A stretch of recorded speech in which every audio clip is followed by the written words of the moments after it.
Berbagai upaya terus dilakukan Satgas untuk memadamkan kebakaran hutan dan lahan di Sumatera Selatan. Hal tersebut disampaikan Kapolda Sumatera Selatan Irjen Pol Firly Bahuri.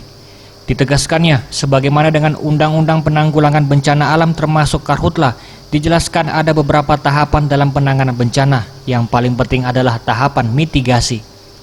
Seperti pada tanggal 10 Juli lalu, Kapolda, Gubernur, dan Pangdam sudah mengeluarkan maklumat, diantaranya menjelaskan betapa bahayanya kebakaran hutan dan lahan, serta larangan bagi masyarakat maupun perusahaan agar tidak membakar lahan, serta ancaman atau sanksi bagi yang membakar hutan dan lahan.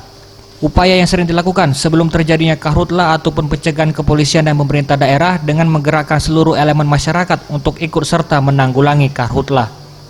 Ia pun mengingatkan para kapolres di daerah yang terdampak karhutlah untuk selalu bersinergi dan berkoordinasi dengan Kodim dan pemerintah daerah agar bagaimana memelihara suasana tidak terjadi kebakaran hutan lagi.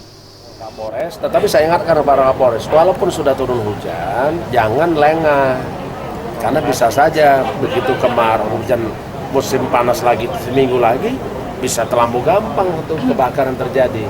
Sekarang tugas para Kapolres berintegrasi dengan sinergi dengan Kodim, dengan pemerintah daerah, bagaimana kita bisa memelihara suasana tidak terjadi kebakaran hutan lagi.